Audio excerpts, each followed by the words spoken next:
பார்த்து பார்த்து வாங்க, காஸ்ட்லி ஐட்டம். பார்த்து, கேர்ஃபுல்.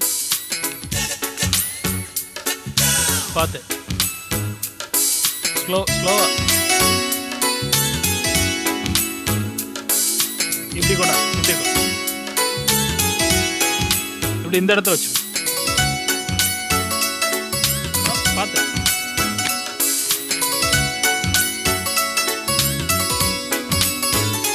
நிர்மலா, நீங்க என்ன பண்ணிட்டு இருக்க? துணி எல்லாம் மடிச்சு வச்சிட்டு இருக்கேன். Help with your bloody cloth. இதெல்லாம் எடுத்துட்டு உள்ள போ. மெட்டீரியல் வந்து இறங்கிட்டு இருக்கு, இங்க வந்து இதெல்லாம் பண்ணு. ஆமா, பெரிய மெட்டீரியல். பார்த்து கேர்ஃபுல்லா. சந்தோஷ், இந்த சரக்கெல்லாம் எவ்வளவு நாளைக்கு இங்க இருக்கும்? என்ன லாங்குவேஜ் இது? சரக்கு கிரக்குன்னு? இது என்ன மிளகா வத்தல? இதெல்லாம் ஆர்டிஸ்டிக்கான ஐட்டம். பார்த்து.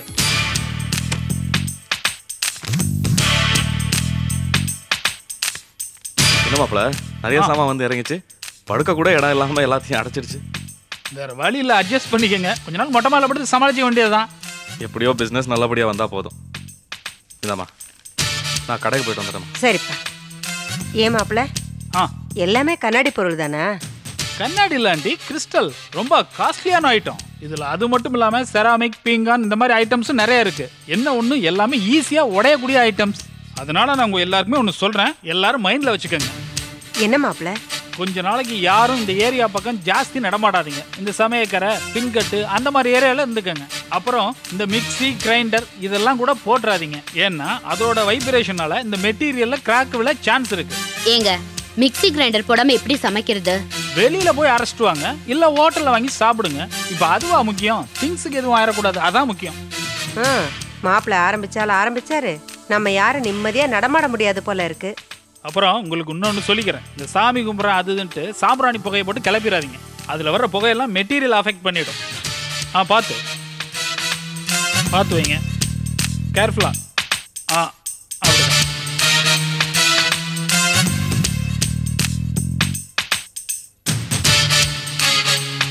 சார், நாங்கள் போயிட்டு வரோம் சார். 1 செகண்ட், எல்லாம் இறக்கிட்டீங்களா? எல்லாத்தையும் இறக்கிட்டேன் சார். இந்தாங்க, இதில் ஒரு 500 ரூபா இருக்கு, வச்சுக்கோங்க. Thanks sir. இதை இறக்கிறதுக்கு 500 ரூபாய்? 100 ரூபாய் கொடுத்தா பத்தாதா? அட நீ ஒண்ணுமா, மார்க்கெட்ல 20-25 மூட்டைக்கு மேல இறக்கிறதுக்கே நான் 30 ரூபாய்க்கு மேல கொடுத்தது இல்ல. என்ன இடியாட்டிக்கா பேசுறீங்க? இது என்ன கொத்தமல்லி கருவேப்பிலை சமாச்சாரமா கொண்டாந்து டங்குன்னு போடுறதுக்கு? இதெல்லாம் ரொம்ப காஸ்ட்லியான ஐட்டம்ஸ். ஒன்னு உடைஞ்சா கூட 10,000-20,000 லாஸ் ஆயிடும். சரி மாப்பிள்ள, செய்யுங்க. ஆமா, எல்லாத்தையும் இறக்கியாச்சா? இறக்கியாச்சு. 2 லட்சம் ரூபாய்க்கு இவ்வளவுதானா? என்ன ஆண்டி இப்படி பேசுறீங்க? இன்னைக்கு இங்க ஜுவல்லரி போனா கூட இத்தினோண்டு குண்டை 10 லட்சம் ரூபாய்க்கு விற்கிறாங்க. இவ்வளவு பெரிய பூசணிக்காயை 1.25 ரூபான்னு நீங்க விற்கிறீங்க. என்ன ஒரு பிசினஸ் கான்செப்டே தெரியாத ஃபேமிலியா இருக்கீங்க?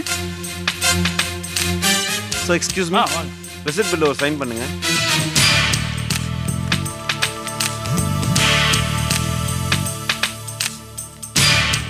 பாக்கி பணத்தை சீக்கிரமா கட்டிடுங்க சார். கண்டிப்பா. செக் வந்ததும் பேலன்ஸ் அமௌண்ட் இமிடியேட்டா கிளியர் பண்ணிடுறேன். Okay sir, best of luck.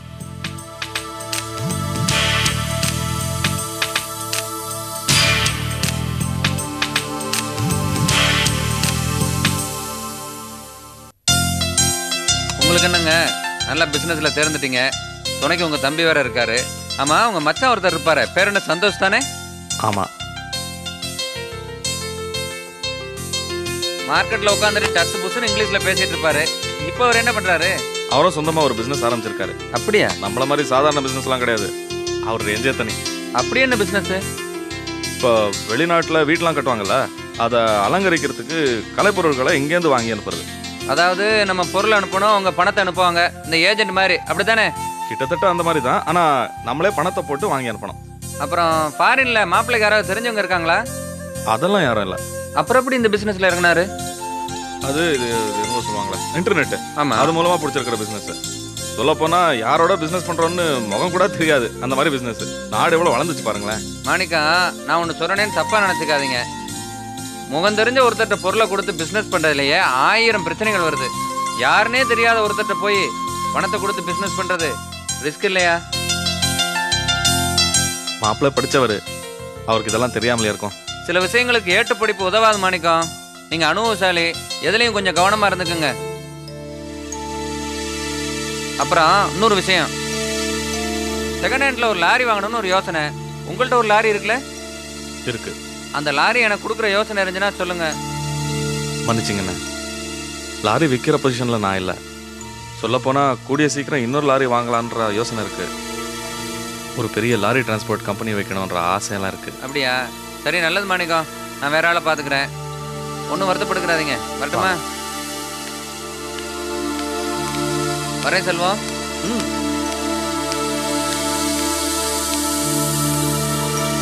என்னண்ணே மாறி இருக்கீங்க?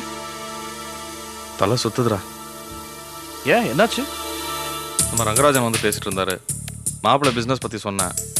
அதுபடி யார் என்னன்னு தெரியாத ஆளுங்க கூட பிஸ்னஸ் பண்ணுறது ரிஸ்க் இல்லையா அப்படி இப்படின்னு சொல்லி குழப்பிட்டு போயிட்டாரா. அதான் மனசு ஒரு மாதிரி இருக்கு. ஆமாம், இதை பற்றி நீ என்ன நினைக்கிற?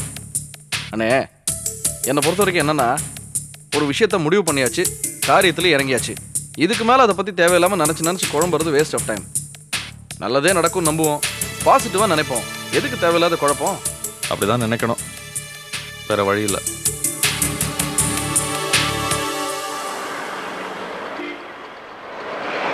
கொஞ்சம் வெயிட் பண்ணுப்பா, போயிட்டு வந்துடுறேன்.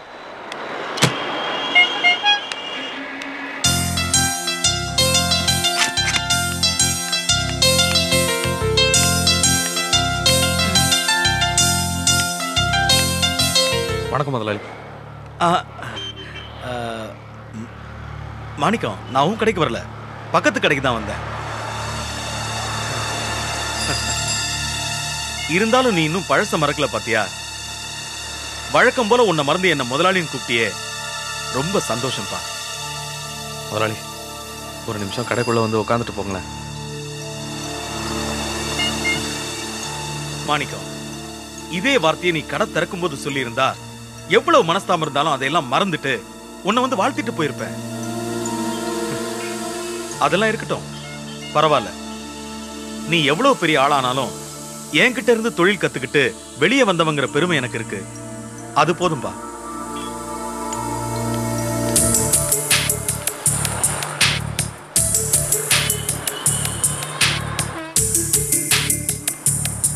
என்னண்ணே, பழைய விசுவாசமா? இல்லைடா, சின்ன வயசுலேருந்து அவர் வீட்லேயே இருந்து அவர் வீட்லேயே சாப்பிட்டு அவர்கிட்ட தான் தொழில் கற்றுக்கிட்டேன். இன்றைக்கி நான் இந்த அளவுக்கு இருக்கேன்னா அதுக்கு அவர் தான் காரணம். அதான் அவரை பார்த்த உடனே மனசில் இருந்த விரோதம் எல்லாத்தையும் மறந்து என்னையே அறியாமல் முதலாளின்னு சொல்லிட்டு ஓடிட்டேன்.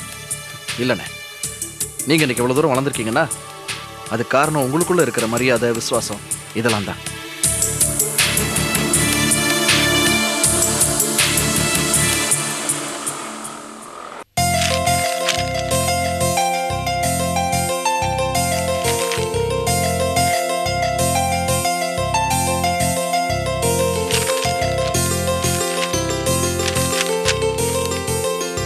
வாங்கண்ணே.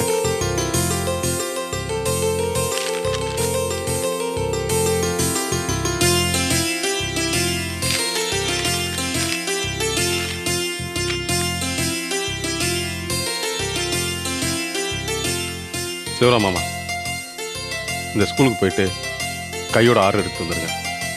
அவள ஒரே ஒரு 4 ஸ்கூல் பார்த்துட்டு வந்துடுறேன். மாமா, இது பெரிய ஸ்கூலு.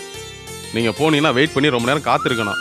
அது போக என்ன ஏதுன்னு கேட்பாங்க, 4 இடம் விசாரிப்பாங்க. அதெல்லாம் எதுக்கு? இதுக்கு மட்டும் போயிட்டு வாங்க. சரி மாப்ள. ஆமாம், கரெக்டாக ஆர்டர் மட்டும் பிடிச்சிட்டு வந்துருங்க, அதான் நல்லது. ஏன்னா ரொம்ப பெரிய ஸ்கூலு. மாப்ள, நான் போய் எப்படி பேசி கரெக்ட் பண்ணி ஆர்டர் எடுத்துட்டு வாங்க மட்டும் பாரு. இந்த பாரு சிவராமா, இது ரொம்ப பெரிய ஸ்கூலு, எல்லாம் இங்கிலீஷில் கேட்பாங்க. நீ தைரியமா எனக்கு இங்கிலீஷ் தெரியாது அப்படின்னு தமிழில் பேசி முடிச்சு வந்துரு. இந்தாங்க மாப்ள, ஒரு 2 ரூபா சில்லற கூட. மாமா, ஆர்டர் எடுக்க போகிற ஸ்கூல்ஸ்லாம் ரொம்ப டீசெண்டான ஸ்கூல்ஸு. அங்கே போய் அசிங்கமாக பொடியை போட்டுட்டு இருக்காதீங்க. இங்கேயே பேண்ட்டை மாட்டிட்டு டீசெண்டாக பொடியை போட்டு கிளம்புங்க. வர மாப்ள. All the best. அண்ணே, நீங்கள் இந்த ஸ்கூல் வரைக்கும் போயிட்டு வந்துடுங்க.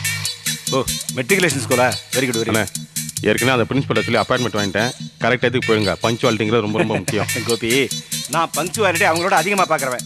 9:30 மணிக்கு ராஜீவ் ஆஃபீஸ்க்கு அனுப்புறேன்னா பாரு. அதெல்லாம் தெரிஞ்ச விஷயம் என்ன, அதெல்லாம் கண்ணால் பார்த்துருக்கேன். இது தெரியாத விஷயம். இப்போ தான் முத போகிறீங்க, அதனால் கரெக்டாக பண்ணிட்டு வந்துடுங்க. கோபி, ஒரு 100 ரூபீஸ் எக்ஸ்ட்ரா இருந்தால் கூட. அண்ணே, தொழில் நல்லா வர வரைக்கும் கொஞ்சம் பார்த்து செலவு பண்ணுங்கண்ணே. வரேன் கோபி. என்னங்க காஃபி?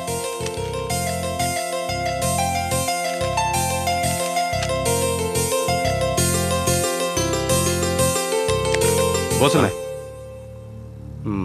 இன்னைக்கு நீங்க இந்த 2 ஏரியா ஸ்கூலுக்கும் போயிட்டு வந்துடுறீங்களா?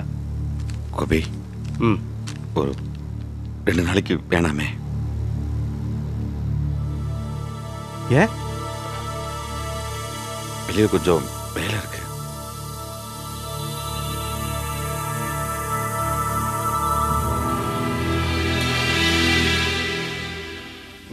என்னண்ணே, ஒரு நாள் டைம் வேணும் நீங்க, இப்ப இன்னும் 2 நாள் டைம் வேணுங்கிறீங்க. என்ன விஷயம்? சும்மாதான்.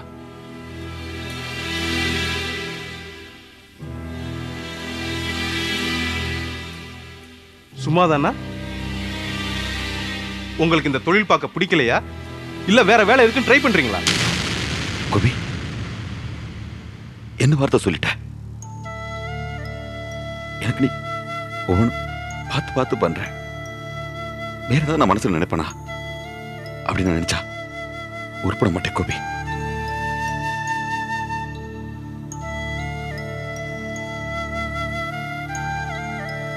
சரிண்ணே, அப்போ உங்க பிரச்சனை என்ன?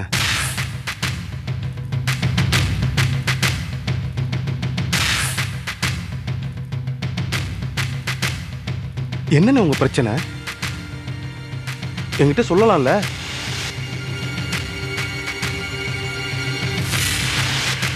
உங்க பிரச்சனை என்னங்கிறது எனக்கு தெரிஞ்சுச்சுன்னா அதை எப்படி சரி பண்றது நானும் முடிஞ்ச வரைக்கும் முயற்சிப்பேன் இல்லையா?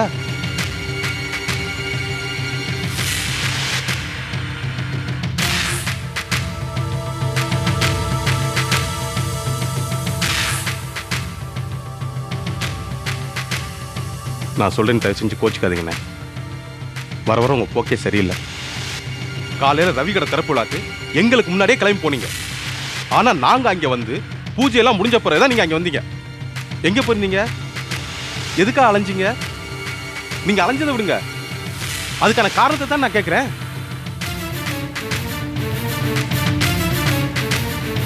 என்னன்னு உங்க பிரச்சனை?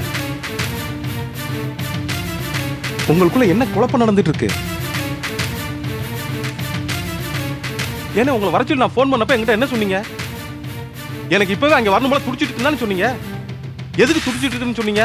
இங்க வந்து வேலையை பார்க்க தானே. இப்ப நான் வேலையை கொடுத்தாக்க 1 நாள் டைம் கொடு, 2 நாள் டைம் கொடு, 3 நாள் டைம் கொடுன்னு சொல்லிட்டு இருக்கீங்க. நீங்க டைம் கேட்கல ஒன்றும் தப்பே இல்லை. அதை செய்யறதுக்கு நானும் தயாரா இருக்கேன். அதுக்கான காரணத்தை தானே கேட்கிறேன்.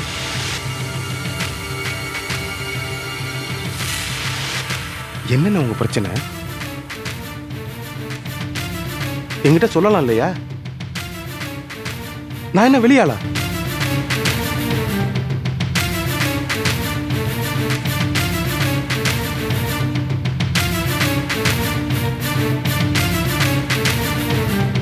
சொல்ல மாட்டீங்க. சொல்ல மாட்டீங்கண்ணே, எனக்கு தெரியும். ஏன்னா உங்க வீட்டாளங்களோட பழக்கமே அதானே. ஆமாண்ணே, எல்லார்கிட்டையும் ஒரு பிரச்சனை இருக்கும். ஆனா என்னன்னு கேட்டாக்க யாரும் எதுவும் சொல்ல மாட்டீங்க, உம்முன்னு இருப்பீங்க. ஒரு விதத்தில் நீங்க பரவாயில்லண்ணே. பிரச்சனைன்னு கேட்ட உடனே உம்முன்னு தான் இருந்தீங்க, அழுகல. ஒரு விஷயத்தை மட்டும் தெளிவா சொல்லிக்கிறேன், நான் எப்பவுமே ஒரே மாதிரி அமைதியா இருக்க மாட்டேன். உங்க பிரச்சனை என்னன்னு எனக்கு தெரியாது. ஆனா அந்த பிரச்சனை பெருசாகி உங்க எல்லாராலையும் ஒன்றும் பண்ண முடியாம என்கிட்ட வந்து நிப்பீங்கல்ல, அப்பதான் எல்லாரும் என்னோட உண்மையான சுயரூபத்தை பார்ப்பீங்க.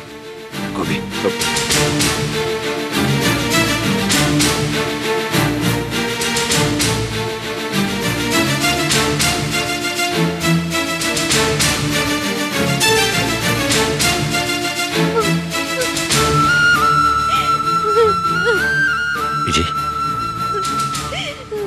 நீ சும்மா அழுதுட்டு இருக்க? மாமா, இதெல்லாம் உங்களுக்கு தேவையா? என்னால தானே உங்களுக்கு இவ்வளவு பிரச்சனை, அவமானம் எல்லாமே. விடு விஜய். மாமா, என்னால தானே அவர் கேக்குற ஒவ்வொரு கேள்விக்கும் என்ன மாதிரி பதில் சொல்ல முடியாம அவமானப்பட்டு குற்றவாளி மாதிரி நிக்கிறீங்களே. அதை என்னால பார்க்க முடியல மாமா. விஜய் விட கோபி என்ன வேணா பேசட்டும், எனக்கு அதை பத்தி எல்லாம் பிரச்சனை இல்லை. என்னோட எண்ணம் எல்லாம் அந்த பொறுக்கி என் கையில மாட்டணும், அவனை கண்டு வந்து நம்ம வெட்டி போடணும். இப்ப ஏதாவது பிரச்சனை பண்ணானா? மாமா, நீங்க துரத்துறது அவனுக்கு தெரிஞ்சிருச்சுன்னு நினைக்கிறேன். போன் பண்ணி மிரட்டுறான். அவரையும் உங்களையும் கொன்னுடுவேன்னு சொல்றான் மாமா.